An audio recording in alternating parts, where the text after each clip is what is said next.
In today's video, I'm going to teach you how to design a DIY birthday invitation in Canva. We'll keep it simple, polished, and fun so you can create something you're proud to share or print. Go ahead and open Canva in your browser. From the home page, you can either start from scratch or pick a ready-made template. If you want a quick head start, type birthday invitation into the search bar and browse styles by theme, color, or mood. Many templates are sized at 5 by 7 inches, which is perfect for printing, but you can also choose a different size if your event needs it. Once you've chosen a layout, click into the text boxes and replace the placeholder text with your event details like the occasion, date, time, and location. Keep your headline short and readable and use a slightly smaller font for the details so everything looks intentional. Try to maintain a clear hierarchy by making the most important information bold or larger. Center alignment works well for classic invites, while left alignment can feel more modern and clean. If you want to personalize the design, upload photos or graphics using Uploads, then Upload Files.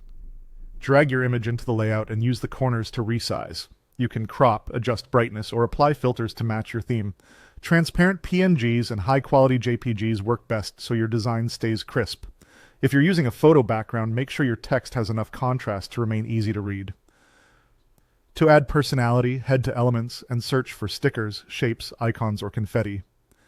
These little accents help tie the design together. Place them thoughtfully around your text rather than crowding the center. Repeating a shape or motif can create a cohesive look without overwhelming the page. Next, customize your colors, fonts, and backgrounds so everything matches your theme.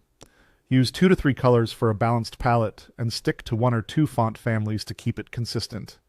If you change a color or font and want it everywhere, use the Change All option when available.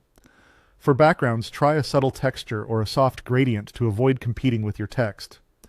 Before you finalize, preview your invitation. Zoom in to check spacing, alignment, and spelling. Make sure nothing important is too close to the edge, especially if you plan to print. When you're ready, click Share, then Download, and choose PDF Print for high-quality printing or PNG for digital sharing. Select Bleed if your design reaches the edges, and that's it. That's how you design a DIY birthday invitation in Canva.